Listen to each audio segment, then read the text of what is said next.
Bismillahirrahmanirrahim. Assalamu alaikum, everyone. We are back with another episode of Pakistan Means Business, a platform where we are trying to acknowledge the dedication and contributions of our corporate sector.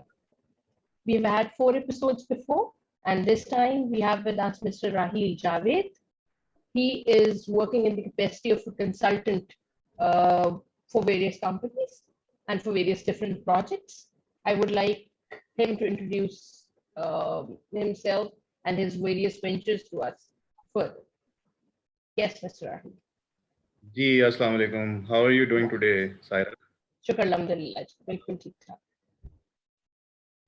Actually, as you have already told the people, my name is Raheel Javed, and I basically work with Telemarks Consulting as a project manager in data analytics implementation. अब उसमें इस तरह है, आप what we do, what I do, मैं थोड़ा सा आपको बता देता हूँ. बेसिकली मैं कुछ मेजर इम्प्लीमेंटेशन सर्विसेज के अंदर इन्वॉल्व रहा हूँ related to data analytics and business intelligence. और हम the organization I work with is basically master reseller of the tool we implement in this country. The tool is the name of the tool is ClickQLIK. और हम basically करते हैं कि we analyze the ERP systems of various organizations. Basically, most of the times corporate entities, and then we analyze the ERP and implement data analytics in order to come up with visualizations and KPIs that can be used on daily basis to analyze the performance of the business as a whole. So this is what I do. And I come from a finance background. I am an ACCA member and also ICAEW finalist. So at times लोग मुझसे ये पूछते हैं कि एक finance professional का analytics की field के अंदर क्या लेना देना है. तो मैं हमेशा उनको ये जवाब देता हूँ कि हमारी जो इंफॉर्मेशन टेक्नोलॉजी है वो इस तरीके से इंटीग्रेट हो रही है इन एवरी सेगमेंट कि मेरा नहीं ख्याल कि कोई भी प्रोफेशन ज़्यादा देर तक आईटी के साथ इंटीग्रेट अगर रहेगा तो वो रेलेवेंट रहेगा, नहीं तो may be he would become part of the obsolete inventory soon. So yes, बिल्कुल सही कह रहे हैं, बिल्कुल ठीक कह रहे हैं. और इसी पे अगर आप ये बताइए कि ईआरपी की क्या पेनिट्रेशन है पाकिस्तानी मार्केट में. आपका काफी कंपनीज के साथ इंटरेक्शन होता होगा, so you would get to know कि ईआरपीज यूज कर रही हैं पाकिस्तानी कंपनीज, या डू यू थिंक कि एट पार नहीं है to the international standards? Well I guess this is a good question, क्योंकि मेरी कोर जो एक कह लेना कॉम्पिटेंस वो ईआरपी की नहीं है, वो डेटा एनालिटिक्स की है.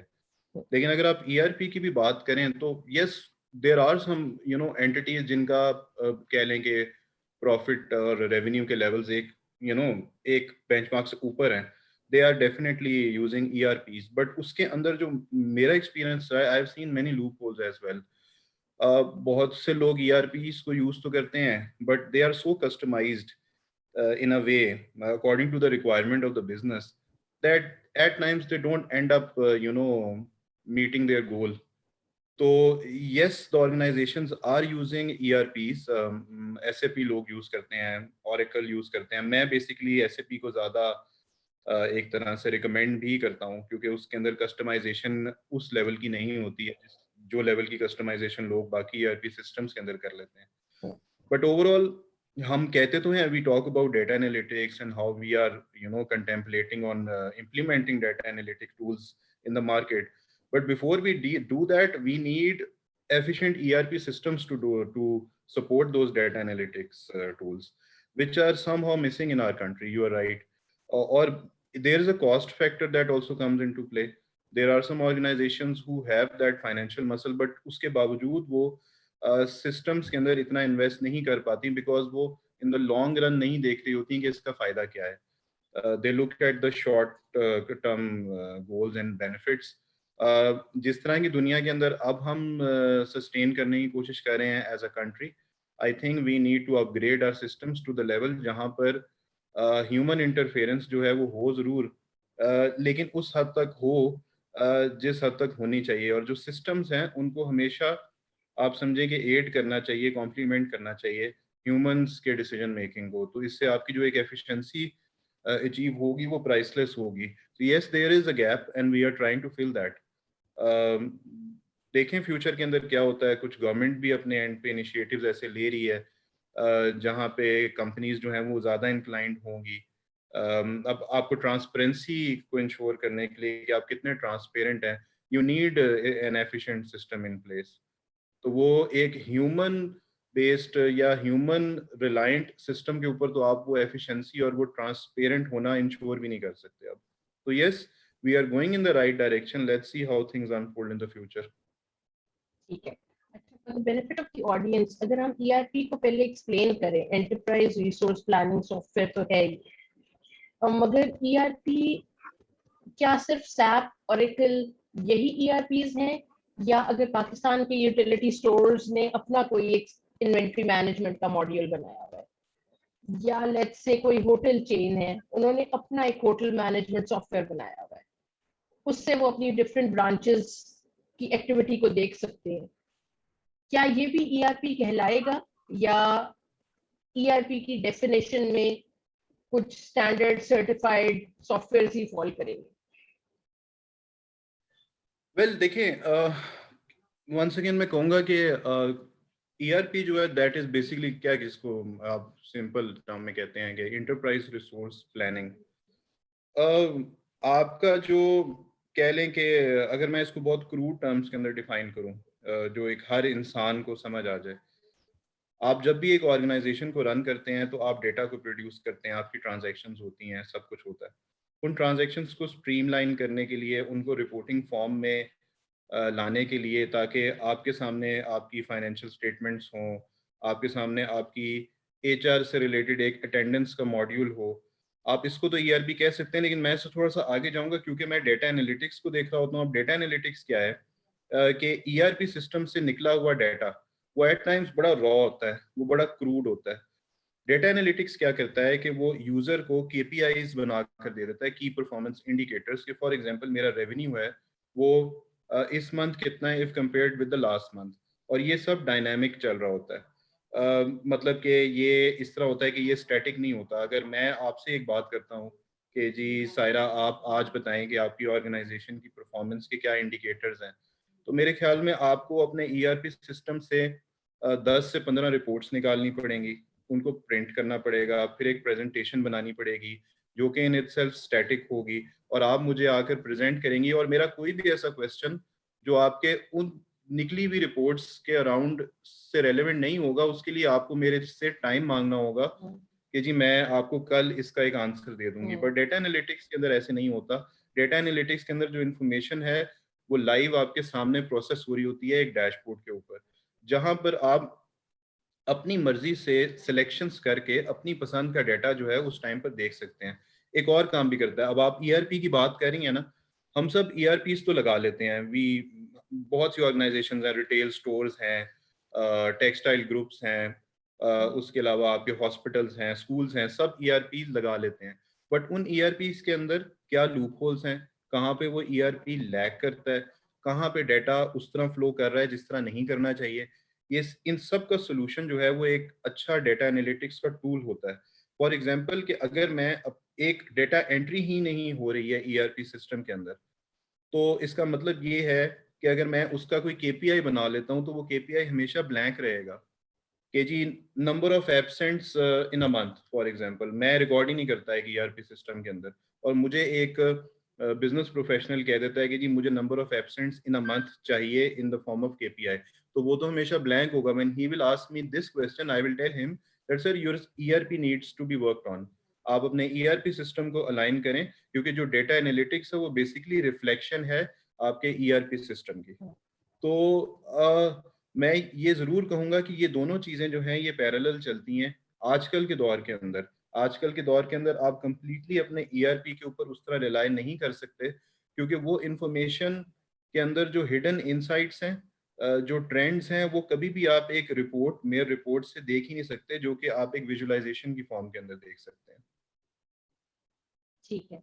तो क्लिक सेंस का रोल यहाँ पर फिट इन होता है कि क्लिक सेंस एक डेटा एनालिटिक्स का टूल प्रोवाइड करता है and it can integrate with any of the ERPs. Yes, Qlik Sense basically क्या करता है, कोर जो कह लें, क्लिक सेंस कह लें या कोई भी डेटा एनालिटिक्स का टूल, उसका गोल नंबर 1 है to make people data literate.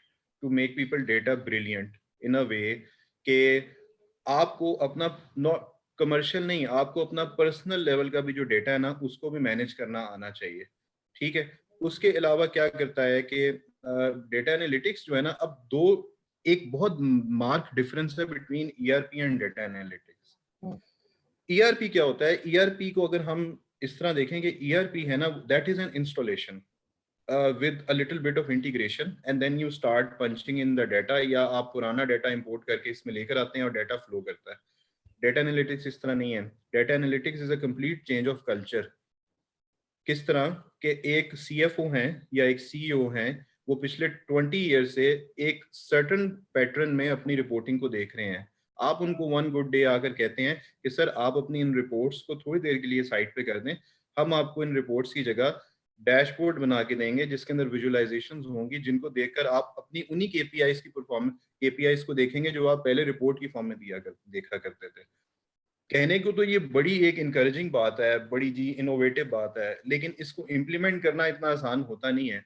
Because हम सब लोग जो ग्रोन अप्स हैं, हमें अगर एक सेट पैटर्न से किसी इंफॉर्मेशन को देखने की आदत है ना, और हमें आकर ऑन वन गुड डे कोई कह दे कि आपने गाड़ी इस तरह नहीं, आपने गाड़ी इस तरह चलानी है, तो it would take time and it also involves resistance, ठीक है।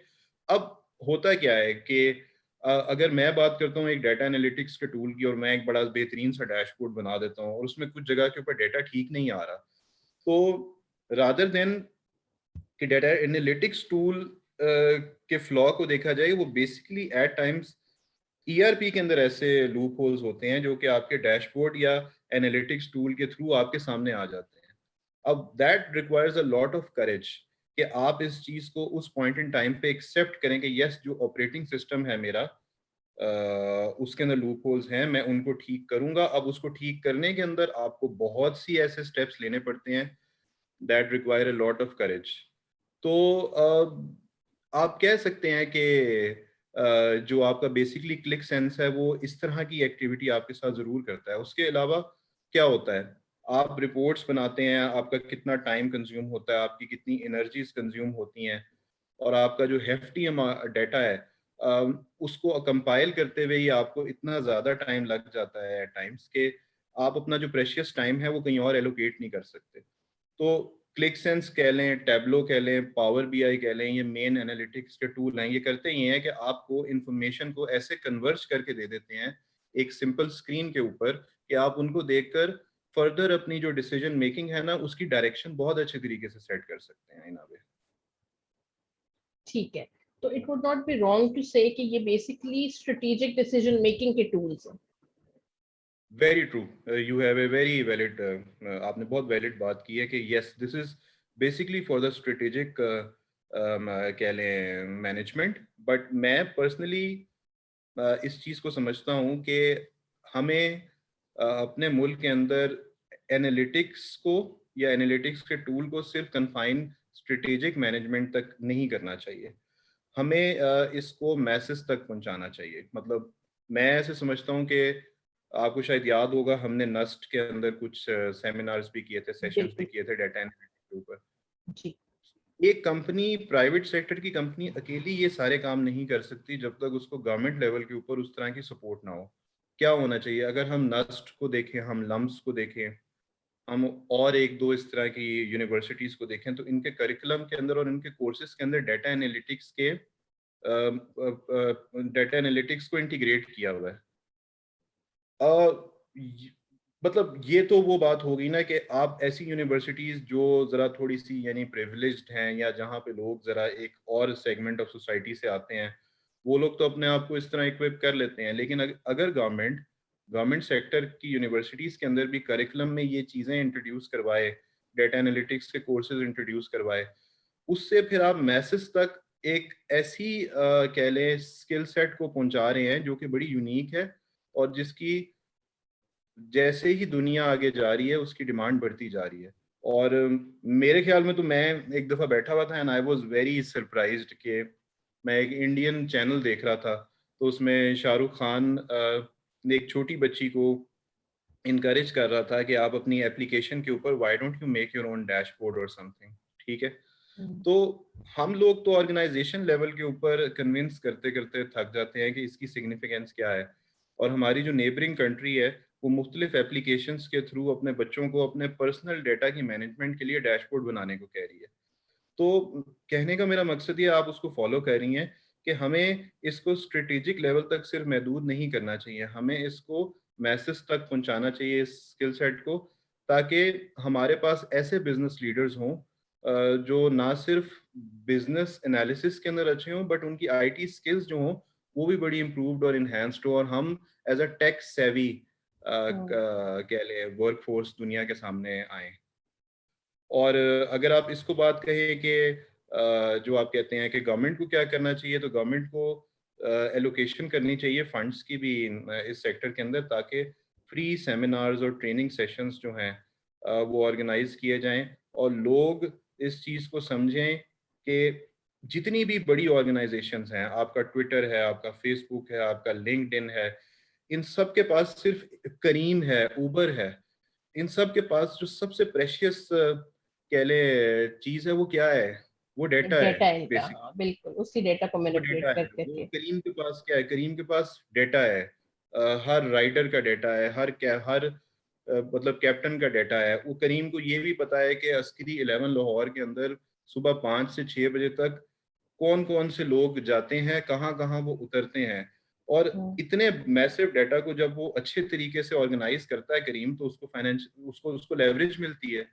अब फेसबुक क्या कर रहा है, बेसिकली लोगों के डाटा को यूज कर रहा है ना, आगे लोगों के डाटा को बेच रहा है मुख्तलिफ मार्केटिंग कंपनीज को।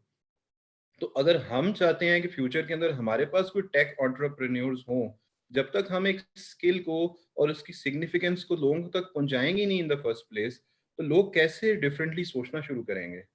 लोग, जो फ्यूचर है वो सिर्फ आपका कह लें कि आपकी जो आईटी बेस्ड कंपनीज हैं, जो आपकी टेक कंपनीज हैं, उन्हीं का ही है, और हमें अपने एंटरप्रेन्योर्स को उसी तरफ इंक्लाइन करना है। मतलब मैं एक बात करूंगा, मैं बड़े फख्र से अपने एक ना मेरा कजन है, he is in Canada right now, तो उसको मैं बताया कि यार वो मेरा एक दोस्त है, उसकी कोक के अंदर ना जॉब हो गई कनाडा के अंदर। अब आपको पता है, हम यहाँ पे पाकिस्तान के अंदर किसी की कोक में या नेस्ले में जॉब हो तो हम समझते हैं कि यार बहुत बड़ी एक अचीवमेंट है। तो मैंने कहा यार कितनी बड़ी बात है, मल्टीनेशनल के अंदर उसकी होगी। उसका सादा सा जवाब ये था कि कनाडा के अंदर कोका कोला की या नेस्ले की वो सिग्निफिकेंस नहीं है जो एक फेसबुक, ट्विटर या लिंक्डइन की जॉब के अंदर है। तो आप समझिए ना, हमारे यहाँ तो ये सेक्टर एग्जिस्ट ही नहीं करता इन द फर्स्ट प्लेस। तो आप अंदाजा करें कि हम कहाँ पर इस टाइम खड़े हुए हैं इस मामले में।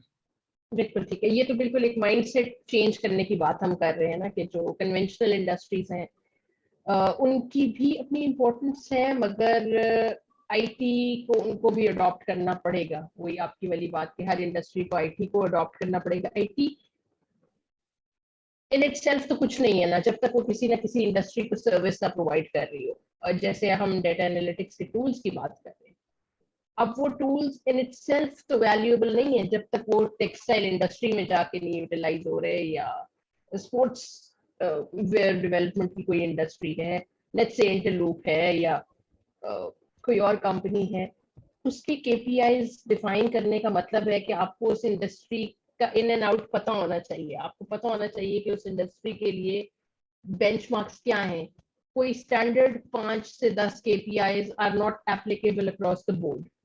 आप पहले उस इंडस्ट्री को समझेंगे, उस इंडस्ट्री के अपने केपीआईज ढूंढेंगे, फिर टूल तो सिर्फ एक जरिया है उसको चेक एंड बैलेंस रखने का, उसके उन केपीआईज जी आप बिल्कुल ठीक कर रही हैं। मैं मेरी जो भी एक रीसेंट इम्प्लीमेंटेशन है ना, अभी खैर वो बिल्कुल कंक्लूजन की तरफ है। वो साउथ पंजाब में एक टेक्सटाइल ग्रुप है, में। और वहां पर जो मैनेजमेंट है, मुझे उन वो they are so forward looking in a way कि फ्रॉम डे वन, क्योंकि बीच में कुछ कोविड आ गया, चीजें डिले हो गई, बट उनके फ्रॉम डे वन ना एक था पॉइंट ऑफ व्यू था कि जो केपीआईज है ना, वो कभी भी किसी कंसल्टेंट ने आके डिफाइन नहीं करनी है एक ऑर्गेनाइजेशन के अंदर। ऐसे ऐसे केपीआईज डिफाइन करेगा द डिपार्टमेंट हेड जो पिछले 20 साल से एक ऑपरेशन को देख रहा है।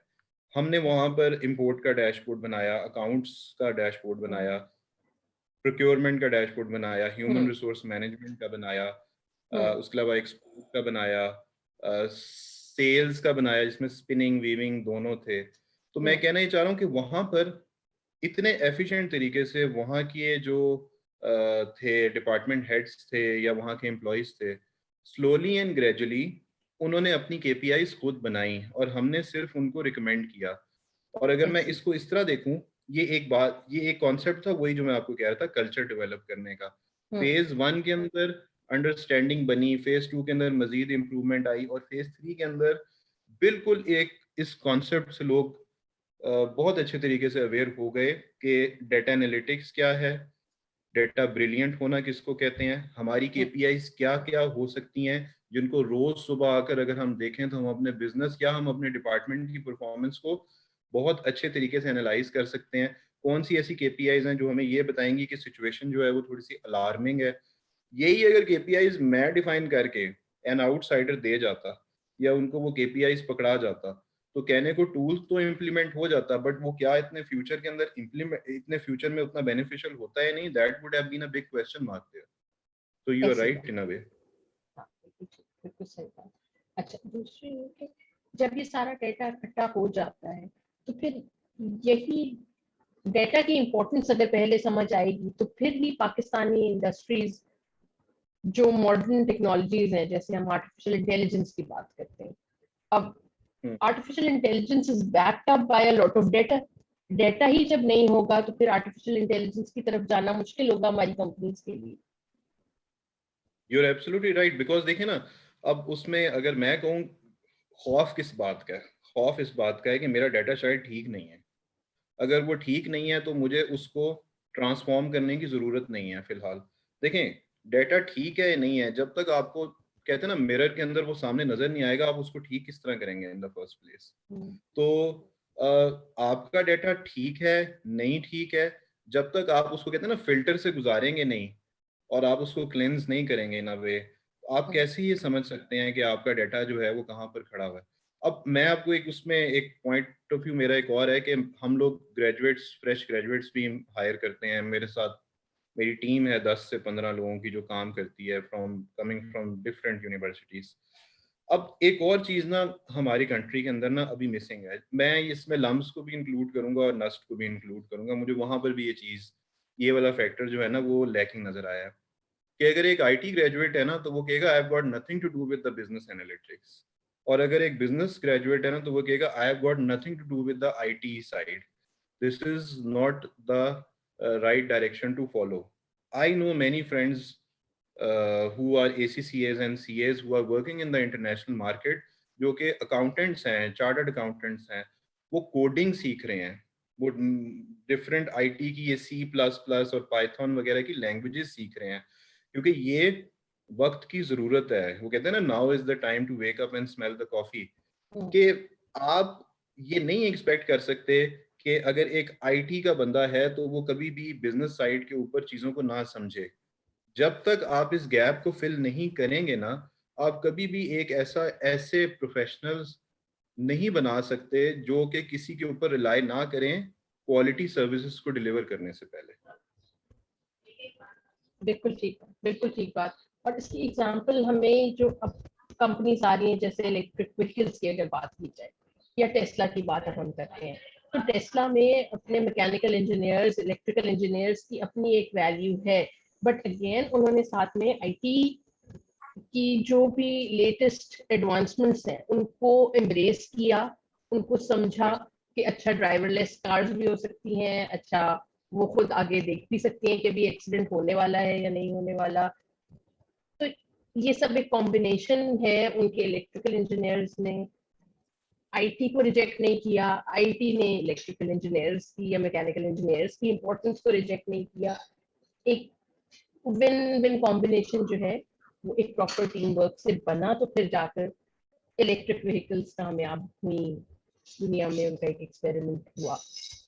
यस, बिल्कुल बिल्कुल बिल्कुल इसी तरह है। और अगर हमने भी if you want to go towards innovation, towards coming up with ideas that are unique,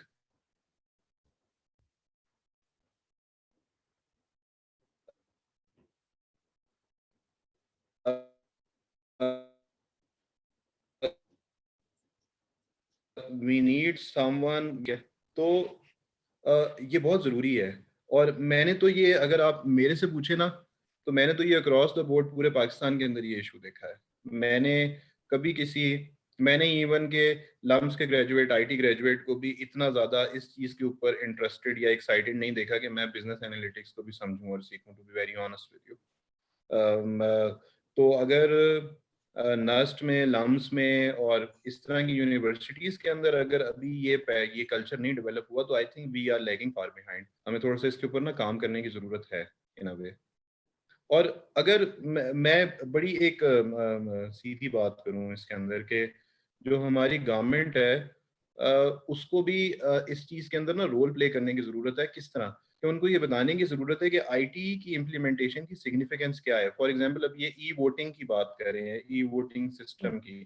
hmm, e voting system आएगा, ई वोटिंग सिस्टम इम्प्लीमेंट होगा, लोग उसको एक्सपीरियंस करेंगे, लोग उसके अच्छे रिजल्ट्स देखेंगे, तो उनको ये कॉन्फिडेंस आएगा कि वाकई एक आईटी सिस्टम को इम्प्लीमेंट करने का फायदा है। मतलब आप बिल्कुल। अगर एक ट्रेडिशनल सेठ के पास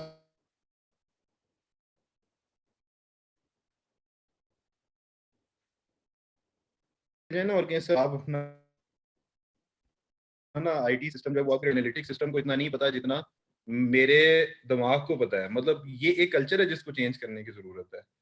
हम ह्यूमन ब्रेन के ऊपर एक लेवल से आगे ऊपर तो नहीं रिलाई कर सकते ना उसकी प्रोसेसिंग को। बेशक वो दुनिया का सबसे, कहते हैं ना, एफिशिएंट सिस्टम है, बट उसको भी एक सपोर्ट की जरूरत है इन अ वे। जब तक ये कल्चर नहीं चेंज होगा ना, और लोगों के सामने ये एग्जाम्पल्स नहीं आएंगी कि एक आईटी की, मेयर आईटी की इम्प्लीमेंटेशन से हमें कितना फायदा हो सकता है, तब तक जो हमारे यंग लोग हैं वो कभी भी ब्रेनस्टॉर्मिंग बैठकर नहीं करेंगे, या वो कभी भी कुछ ऐसे आइडियाज को एक्यूट करने की कोशिश नहीं करेंगे जो कि आईटी से रिलेटेड हो, जब तक उनको ये नजर नहीं आएगा, उनके सामने कुछ एग्जाम्पल्स नहीं होंगी कि अच्छा हाँ, हमारी गवर्नमेंट ने ये किया जिसकी वजह से ये बेनिफिट आया। So why don't we just sit and come up with something unique, the way Facebook was formed, the way Google was formed, the way LinkedIn was formed. You know, ये भी तो सारे आईटी ग्रेजुएट्स ही थे ना, जिन्होंने हम्म, अपने drawing rooms के अंदर बैठकर इतनी बड़ी बड़ी कंपनीज बना ली कि पूरी हम्म, दुनिया जो है आज उनके पीछे भागती फिर रही है। मतलब एलन मस्क की अगर बात करें, वो थोड़ा सा डिफरेंट हो जाता है, लेकिन आज एलन मस्क की एक ट्वीट जो है वो स्टॉक्स को हिला देती है बड़ी बड़ी हाँ, ऑर्गेनाइजेशंस के। बिल्कुल तो सही। बात तो है, अब मैं उसमें एक बात करूंगा, हमारी एक ऑर्गेनाइजेशन है एफिनिटी के नाम से, आपको पता होगा। ये जी जियाद बिल्कुल। चिश्ती जो है जी। उसको लीड करते हैं। वो बेसिकली डेटा एनालिटिक्स की कंपनी तो नहीं है, वो तो आर्टिफिशियल इंटेलिजेंस बेस्ड है, but hmm, so forward looking, so innovative. I am such a huge fan of Ziyad Chishti. मतलब सिस्टम्स, एनालिटिक्स, टेलीमार्क्स कंसल्टिंग, और भी बड़ी ऑर्गेनाइजेशंस हैं जो कि आईटी रिलेटेड काम कर रही हैं, but hmm, affinity is exceptional. अभी तो उन्होंने, आपने शायद सुना हो कि उन्होंने एक पूरी आईटी सिटी केपीके के अंदर बनाने का फैसला किया है, in collaboration with the KPK government, जहां पर नए आइडियाज प्रोड्यूस होंगे। अबाउट 10,000 आईटी ग्रेजुएट्स बैठकर ब्रेनस्टॉर्मिंग करेंगे। तो आप सोचें कि अगर ये आइडिया एग्जीक्यूट हो जाता है, तो इसके जो the results we would reap hmm, would be quite remarkable in a way. तो जिया चिश्ती जैसे लोग अगर हम और 4-5 प्रोड्यूस कर लेना, तो हमारे पास भी कोई, कह लें स्टीव जॉब्स, या कोई कह लें एलन मस्क टाइप ऑफ बंदा अगले 30 से 35 साल में नजर आ सकता है ना वे। बिल्कुल ठीक बात, बिल्कुल ठीक बात। अच्छा, अब दो बात, एक तो ये कि जो नॉर्मल बिजनेसेस हैं, अ, जिस तरह आपने कहा कि गैराज से कंपनी स्टार्ट की या ड्राइंग रूम से स्टार्ट की, अब अमेजोन की भी यही स्टोरी है, और अमेजोन ने भी अ, इसी तरह अपनी कंपनी स्टार्ट की, ई कॉमर्स इंट्रोड्यूस कराया। अब जितने भी लोग सेट कल्चर या सेट माइंडेड हैं, उनको अगर प्रॉफिट नजर आता है एक चीज में, तो ई कॉमर्स तो अडॉप्ट कर लेते हैं।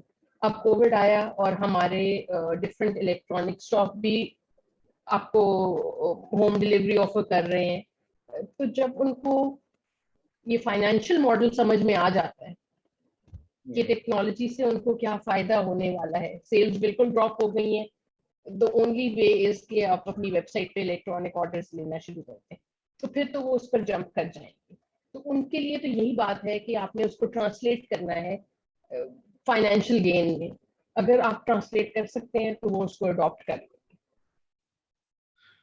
देखें वो आप ठीक कह रही हैं, बट मैं ऐसे लोगों से मिला हूँ और ऐसे लोगों के साथ काम किया है जिनके पास बहुत पैसा है, लेकिन वो समझने के लिए तैयार हैं। बात होती है कि आप अपना पर्सपेक्टिव किस तरह बताते हैं इस सेगमेंट में।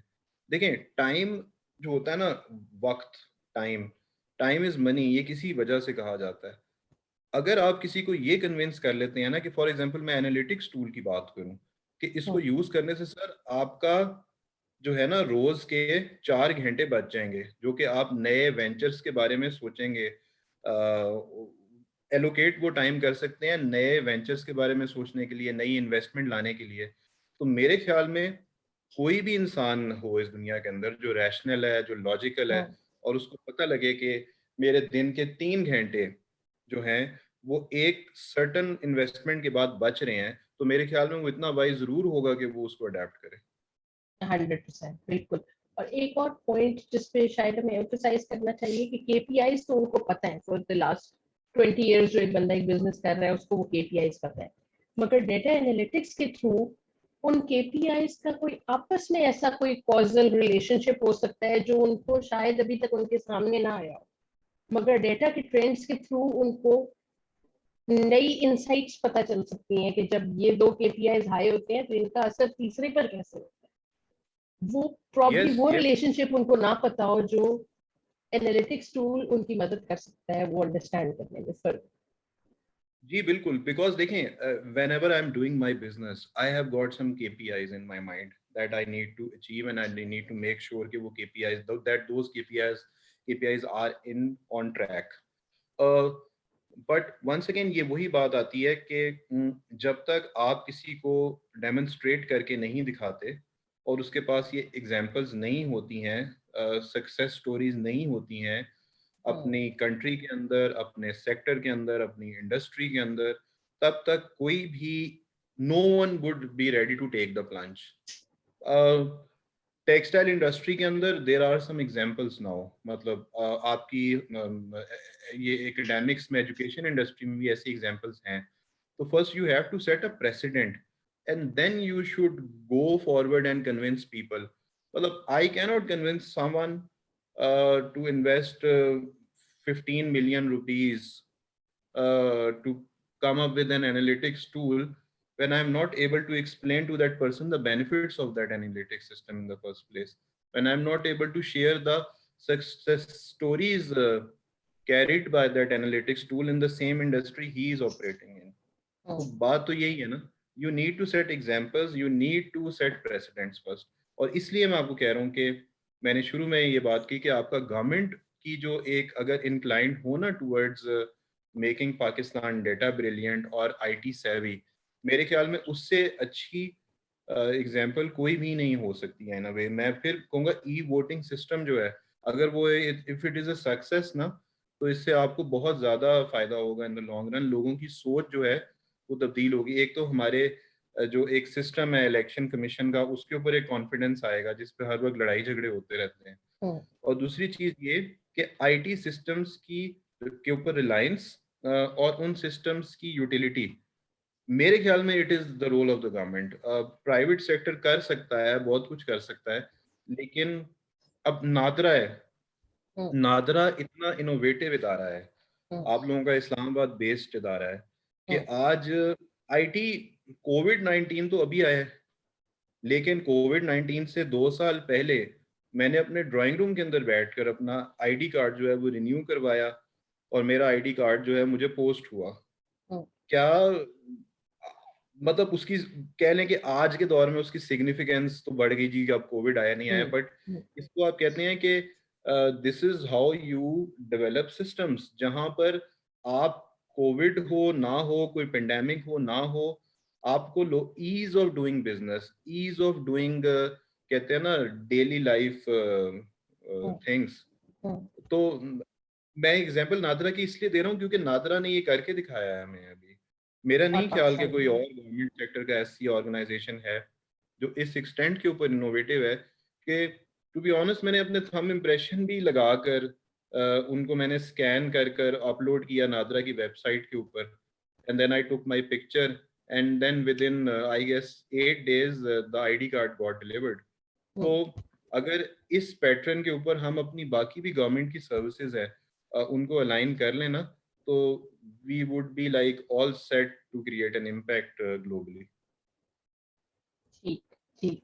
और इसमें जो हमारा बार बार एक इशू चल रहा होता है कि इंपोर्ट की, चीनी इंपोर्ट की या आटा इंपोर्ट किया या जो भी किया, उसमें पाकिस्तान में कितनी थी कितनी नहीं थी, तो वो सब चीजें अगर डैशबोर्ड्स पे क्लियरली शो हो रही हो कभी किसी वक्त कि इतनी हमारी अपनी सप्लाई थी, इतनी हम डेफिसिट में जा रहे थे, इसकी वजह से हमने इतनी इंपोर्ट की, तो वो सारे झगड़े भी खत्म हो जाएंगे, चीजें बड़ी ट्रांसपेरेंट हो जाएंगी और हमें एग्जैक्टली शायद रियलाइज भी हो कि वो कौन सी चीजें हैं जो हम being in agriculture dominant country, agrarian economy, उस सब के बावजूद शायद हम बीज भी इंपोर्ट कर रहे हैं, शायद हम दालें भी इंपोर्ट कर रहे हैं, तो वो फिर हमें एक रियलाइजेशन भी आना शुरू हो जाएगी जो अब शायद नहीं है। एग्जैक्टली एंड आपने ये बात की, मेरे जहन में एक एग्जांपल है। I have worked on a government project, I will not name the minister for some reasons, but उसमें किया ये था हमने कि there was a health care system जिस पे आप एक हेल्थ केयर की performance from Punjab level to a hospital level देख सकते थे, ड्रिल डाउन करके।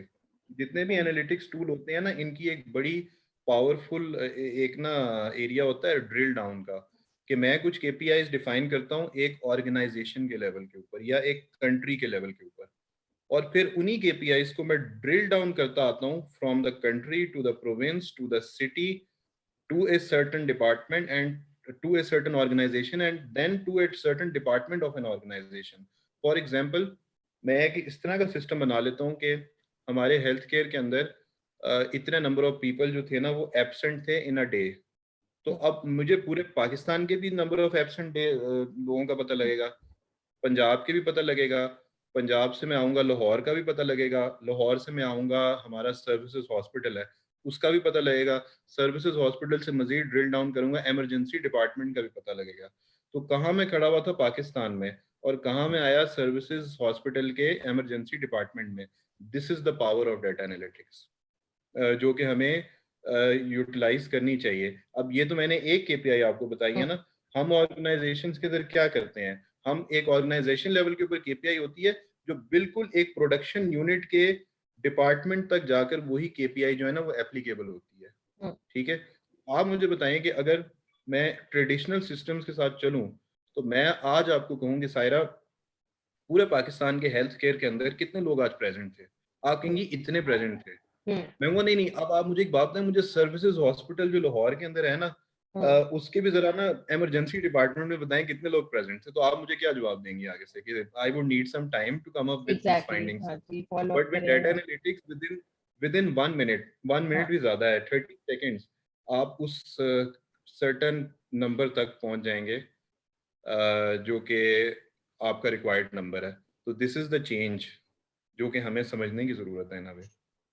बिल्कुल, और ये क्योंकि बहुत ट्रांसपेरेंट होगा तो इस पर बेस करके अगर आप कोई इंसेंटिव स्कीम भी बनाएंगे, कोई रिवॉर्ड एंड पनिशमेंट का भी कोई निजाम लेकर आएंगे, तो वो भी फिर बहुत कारआमद साबित होगा, क्योंकि इतनी ट्रांसपेरेंट Yes. चीज है, हर एक को विजिबल है, कोई उस पर ऑब्जेक्शन नहीं रेज कर सकता। अब देखिए ना, मैं एक बात करता हूँ कि एक एक हमारे एक गांव के अंदर एक हॉस्पिटल है और वहां पे मैनुअल अटेंडेंस अगर मार्क होती है, अब मैनुअल अटेंडेंस जब मार्क होगी ना तो उसके अंदर मैनिपुलेशन भी होगी, घोस्ट एम्प्लॉइज हमारा वाला सारा चक्कर। हाँ जी बिल्कुल वही। तो अब ये वही बात आती है जो आप कह रही हैं कि अगर हम उस सिस्टम को एफिशिएंट बनाना है तो हमें उसको ऑटोमेट करना पड़ेगा। ऑटोमेट करने के साथ हमें ज़ाहिर है इंसेंटिव्स भी देने पड़ेंगे कि जी आपका जो सा हॉस्पिटल जो है वो कह ले कि मैक्सिमम अटेंडेंस दिखाएगा इन अ मंथ, तो उसके जो एम्प्लॉयज हैं उनको ये बेनिफिट्स दिए जाएंगे। मतलब इस तरह की बहुत सी एग्जांपल्स, मैं तो हाइपोथेटिकल बात कर रहा हूँ, की जा सकती हैं। Yes you are right, because humans हमेशा रिवॉर्ड सिस्टम के साथ सबसे अच्छे तरीके से ऑपरेट करते हैं। तो अगर इन दोनों चीजों को आपस में हम कंबाइन कर दें तो then we would come up with a win win situation in a way. बिल्कुल बिल्कुल ठीक। तो गवर्नमेंट के आपको भी इंक्लिनेशन लग रही है in adopting the data analytics different departments में, या आपको लगता है कि it's a little premature in Pakistan के ऐसा हो? नहीं है, बिल्कुल है, because I have seen some examples recently. I have seen FBR upgrading in a very efficient way. The way FBR is right now operating, मेरे ख्याल में ये तो एक प्रेसिडेंट ही एफबीआर ने भी सेट किया, बिकॉज टैक्स कलेक्शन आपकी कर लें, ओवरऑल आपका के ऑपरेशंस कह लें एफबीआर के. बिकॉज आई रिमेम्बर के I come from the accountancy side, तो हमारे जो टैक्स फॉर्म्स होते थे उनको सीपीआरस कहते हैं वैसे, लेकिन मैं टैक्स फॉर्म कहूँगा ताकि आप लोग समझ सकें. वो मैनुअली फिल हुआ करते थे पहले, अब वो ऑटोमेटेड है सब कुछ. और आप ऑटोमेटेड यानी आप एक उनका एक पोर्टल है जिसके ऊपर आप जाकर सब इंफॉर्मेशन फिल करते हैं, और मैं यहाँ पर बैठकर अपने ड्राइंग रूम के अंदर बैठकर अपना टैक्स जो है वो पे कर सकता हूँ. मुझे नहीं तो पहले मुझे किसी टैक्स कंसल्टेंट के ऊपर रिलाई करना पड़ता था. नादरा उसकी बहुत अच्छी एग्जांपल है. और मेरे ख्याल में जो आपका केपीके है, मेरे ख्याल में केपीके के अंदर ये भी मैंने आपको जो भी एफिनिटी की एग्जांपल दी है of forming an IT city, मेरे ख्याल में ये बड़े अच्छे इनिशिएटिव्स हैं. और अभी ई वोटिंग की भी बात हो रही है, हम पहले बात कर चुके हैं. मेरे ख्याल में हमारी डायरेक्शन ठीक है, बिकॉज देखिए ना, ये इनएविटेबल है, हमें ये करना ही करना है. अगर वो नहीं करेंगे, इस तरह ये नहीं करेंगे, तो we would become part of obsolete inventory in a way. तो we are lagging far behind, because when we talk about such stuff with someone living outside ना, वो कहता है कि वो मुझे आगे से क्या कहते हैं लोग कि हाँ यार, आज से 10 साल पहले it started but now we are somewhere there, जहाँ पर आप आर्टिफिशियल इंटेलिजेंस को यूज कर रहे हैं. तो अभी तो बड़ा टाइम है हमारे पास ना, हम हमें इस टाइम को अच्छे तरीके से ना यूटिलाइज करना चाहिए, गवर्नमेंट लेवल पे भी और प्राइवेट सेक्टर लेवल के ऊपर भी. Then we would become part of the global world that is making progress on a number of fronts when it comes to improving their IT infrastructure as a whole. बिल्कुल ठीक, बिल्कुल ठीक. और आपने major कौन कौन सी इंडस्ट्रीज में अभी इम्प्लीमेंट किया है डेटा एनालिटिक्स, या इसका फायदा कौन सी टॉप 3 इंडस्ट्रीज में कम से कम देखते हैं पाकिस्तान? देखिए, मैं अपनी मेरी ऑर्गेनाइजेशन ने तो खैर बहुत ज़्यादा इम्प्लीमेंटेशन की हैं. अगर मैं अपनी बात करूं तो मैंने तो किया है फूड इंडस्ट्री के अंदर किया है, और टेक्सटाइल इंडस्ट्री के अंदर किया है. ये 2 इंडस्ट्रीज़ हैं जिसके अंदर मैंने ज़्यादा काम किया है. उसके अलावा आपकी ऑयल इंडस्ट्री के अंदर भी किया है, और आपकी ये जो है आपके ये फौजी फर्टिलाइज़र है मिनकासिम लिमिटेड, इसके अंदर भी किया है.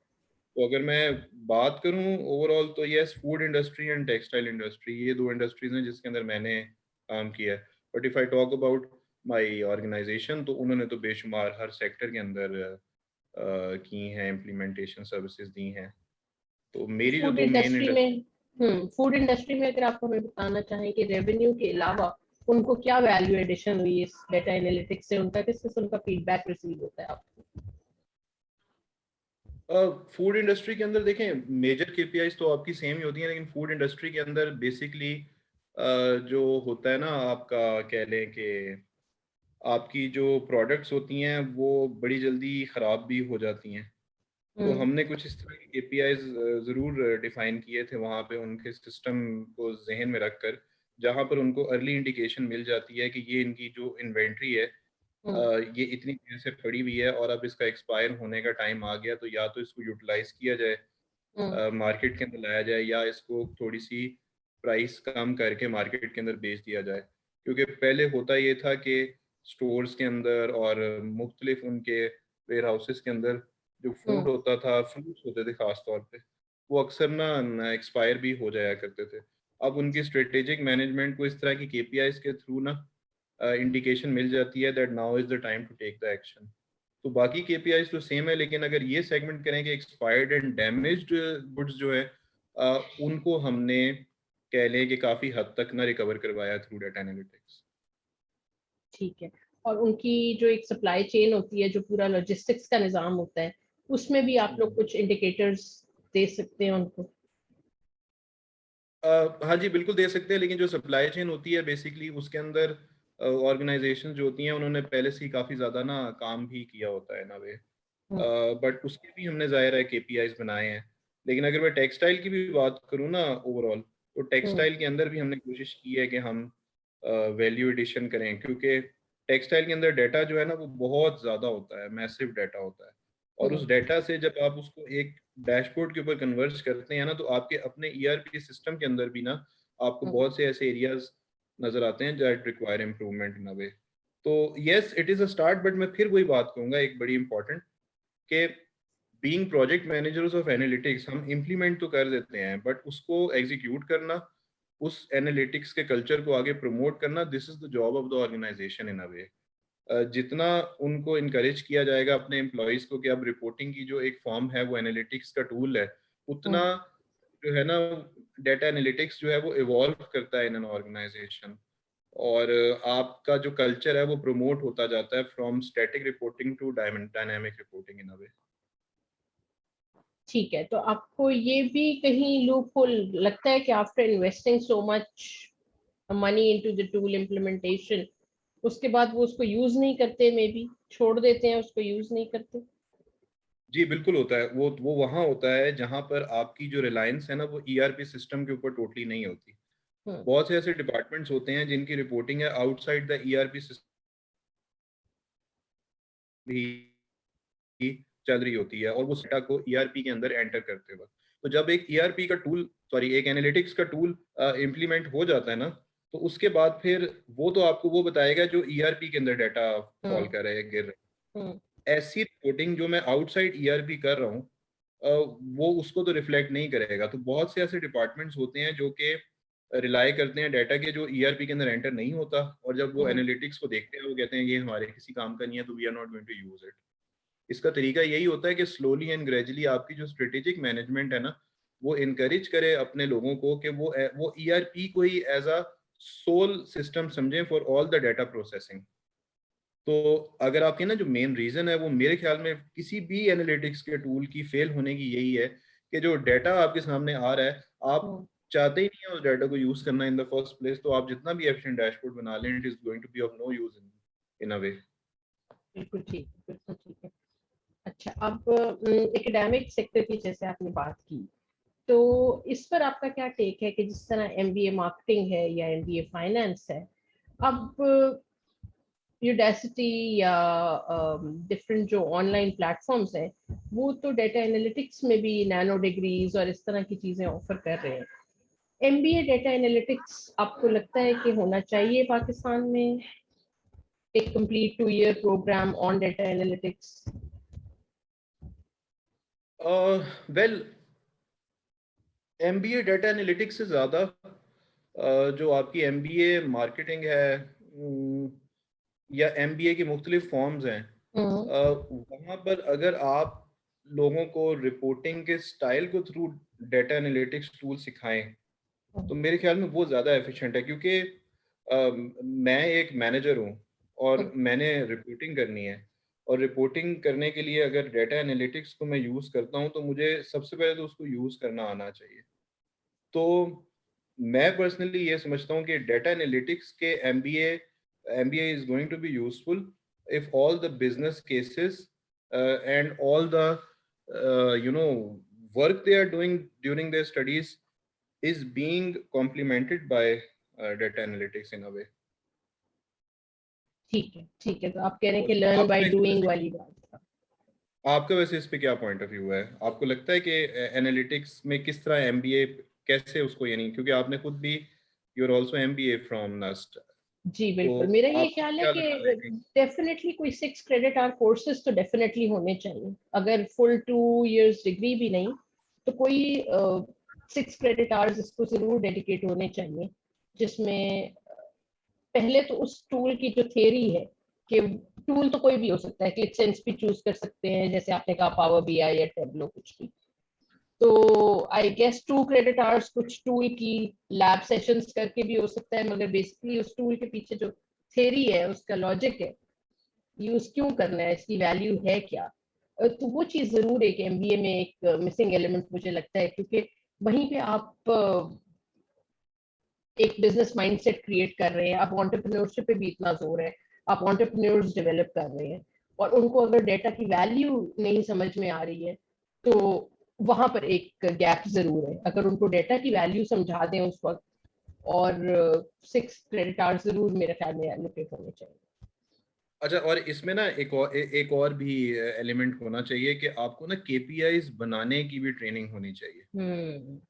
की परफॉर्मेंस बिल्कुल। इंडिकेटर्स। बिकॉज मुझे पता है कि अगर मैं किसी को जाके कहता हूँ ना कि सर आपका, आप अपने ऑर्गेनाइजेशन की ना केपीआईज बताएं, तो वो हम्म। मेरे ख्याल में 5-6 दिन लगाते हैं केपीआईज यूजुअली लोग बनाने में, और वो केपीआईज वो नहीं होती हैं जो कि एक राइट डेफिनेशन ऑफ केपीआईज के अंडर फॉल करती हैं। तो मेरे ख्याल में जो ट्रेनिंग है ना एमबीए के अंदर, वो ये भी होनी चाहिए कि मैं अगर एक बिजनेस को देख रहा हूँ, उसको गवर्न कर रहा हूँ, उसको मैनेज कर रहा हूँ, I hmm. Need to know the KPIs I have to develop in order to analyze that business in the best possible वे.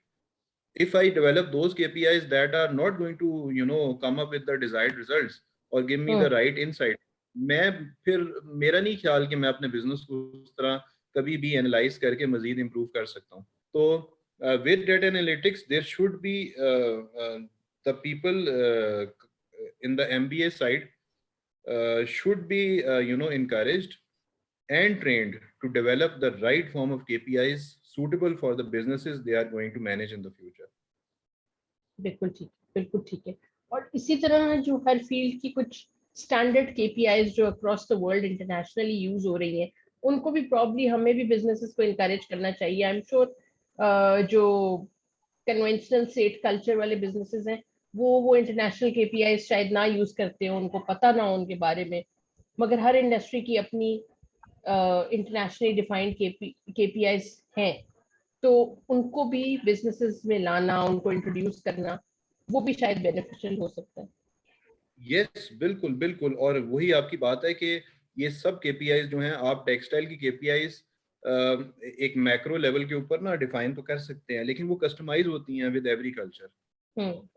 वो, अब अगर एक बंदा एक प्रोफेशनल ट्रेंड ही नहीं है केपीआईज बनाने पे अपनी ऑर्गेनाइजेशन के, तो वो तो गूगल करेगा और हम्म। कहेगा जी वो मैंने जी अपनी प्रोक्योरमेंट की केपीआईज बनानी है. वो गूगल हम्म। करेगा और वो केपीआईज निकाल लेगा. अब उन केपीआईज के अंदर से 10 केपीआईज में से 5 केपीआईज ऐसी होंगी जिनका डाटा ही नहीं होगा ओरेकल सिस्टम के अंदर या किसी भी सिस्टम, ईआरपी सिस्टम के बिल्कुल अंदर. ठीक, तो बिल्कुल ठीक। उसको तो वो पता थोड़ा होना सा चाहिए ना, आपको उसको करना। पता होना चाहिए हाँ। कि ये मेरा ओरेकल है या ये मेरा एसएपी है, ये मेरा डेटा सेट है, और इस डेटा सेट के अंदर से मैं ये 10 केपीआईज निकालूंगा, तो हम्म। मैं इम्प्रूवमेंट की तरफ जाऊंगा.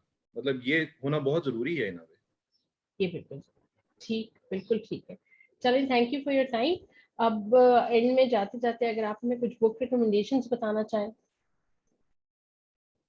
सॉरी, आप कह रही हैं बुक रिकमेंडेशन कह रही हैं? कोई बुक्स या कोई पॉडकास्ट जो आपको लगता है कि सुनना चाहिए या बुक पढ़नी चाहिए, कोई फेवरेट्स। मैं बेसिकली मेरे जहन से ना एक नाम निकल रहा है, हु चोज योर, एक किताब है इसकी, क्या नाम है उसका, अ, इसकी, एक तो है ना ये आपकी 7 habits of highly effective people. हम्म। ये किताब कहने को लगती तो बहुत पुरानी है, लेकिन आज भी इसकी बड़ी सिग्निफिकेंस है. हम्म। और एक किताब है टेड टॉक्स के ऊपर, कि hmm. How to improve your confidence and learn the art of public speaking. Hmm. I think कि वो बहुत ही जबरदस्त किताब है जो कि टेड टॉक के फाउंडर ने लिखी हुई है. जब हम्म। आप उसको पढ़ते हैं तो आपको पता लगता है कि वो कितने बड़े इंट्रोवर्ट थे, टेड टॉक के फाउंडर, और आज एक ऐसा प्लेटफॉर्म उन्होंने लॉन्च किया हुआ है जहाँ हम्म। पे पूरी दुनिया के लोग आकर अपने आइडियाज को शेयर करते हैं. ये तो So है। the art of public speaking plays a pivotal role in your professional development as well. ये आजकल के दौर के अंदर, मतलब आपकी, कह लें कि नॉलेज अगर लिमिटेड है या आपका स्किल सेट जो है वो उस लेवल के ऊपर नहीं है, लेकिन आपकी पब्लिक स्पीकिंग एबिलिटीज इतनी अच्छी हैं that you end up convincing anyone on the face of this earth, then it means कि आप, you are going to get leverage in the long run. तो मैं यही रिकमेंड करूंगा कि टेड टॉक के नाम से बुक है, और हम्म। उसका दूसरा कैप्शन है how to improve the skill of public speaking. अगर वो कभी कोई प्रोफेशनल पढ़ना चाहे तो उससे उसको काफी हम्म। फायदा हो सकता है. ठीक है, बिल्कुल ठीक है, बिल्कुल ठीक, बिल्कुल ठीक है। और इसी तरह जैसे आपने बात की कि एक चेंज मैनेजमेंट, इसका भी आप लोगों को काफी सामना करना पड़ता है कि चेंज रेजिस्टेंस आती है और चेंज पे Too much, लोग मानते much नहीं change हैं।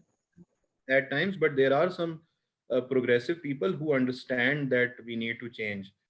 But yes, एक organization के अंदर 9 departments या 8 departments अगर चेंज को एक्सेप्ट करने के लिए तैयार है तो 2 डिपार्टमेंट ऐसे जरूर होंगे जो आपको टफ टाइम देंगे। तो बट इट बिल्कुल। इज और part of learning, it is part of learning as a whole. ये आपकी प्रोफेशनल डेवलपमेंट का पार्ट है।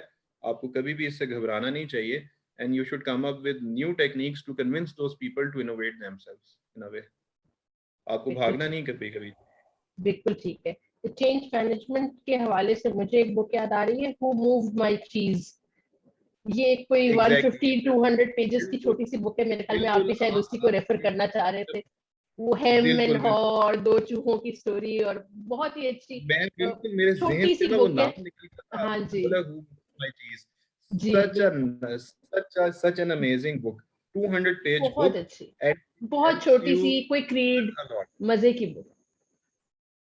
Thank you so much Saira, आपने मुझे याद दिलवा दी क्योंकि मुझे लगता है आपने समझ लिया था कि मैं मुझे कौन सी लग बुक रहा कह रहा था कि आप उसकी तरफ जा रहे थे। हाँ हूँ। जी बिल्कुल यस बिल्कुल। यस और वो बहुत, मेरी भी वो बड़ी फेवरेट, क्योंकि वो उस तरह से थकाने वाली बुक नहीं है कि कोई बहुत मोटी बुक है और आपको पढ़नी पड़ती है। बहुत जल्दी पढ़ी इट जाती है इज, और इन्फ्लुएंशियल है भाई। बल्कि वो मेरे सामने ना वो मेरी बुक्स लगी हुई हैं जो मैं पढ़ता हूँ हम्म मेरे ड्रॉ उसमें हम्म कैबिन में, वो सामने हम्म। मुझे पढ़ी हुई नजर आ रही थी, बट मुझे ना मैं कैप्शन नहीं पढ़ पा रहा था, that is why I got a हाँ लिटिल कंफ्यूज। जी So it is बिल्कुल a बिल्कुल। good recommendation in a way. Yes. चले, very nice, it was lovely talking to you. और इंशाल्लाह ताला कुछ अरसे बाद फिर दोबारा टच बेस करेंगे एंड वील सी कि कितनी इंप्रूवमेंट आई है पाकिस्तान में और गवर्नमेंट ने कितना अडॉप्ट किया डेटा एनालिटिक्स को। Hopefully Gigi, I will come by up the with time more we training speak as next well. Time. Thank you so much for providing me with this opportunity to come on this platform to express my views. And with sure, time, inshallah, there are some concerns we have raised together, and we will now monitor our KPIs के बिल्कुल इनमें कितनी improvement हुई है या नहीं हुई है। तो आज हम भी कुछ अपनी KPIs define कर लेते हैं फिर उस तरह। ठीक है? बिल्कुल ठीक, बिल्कुल ठीक। हाँ। चले, थैंक यू जी, thanks for your time. You are welcome. Take care of yourself, Saira. Bye. Thank you जी, अल्लाह हाफिज, अल्लाह हाफिज।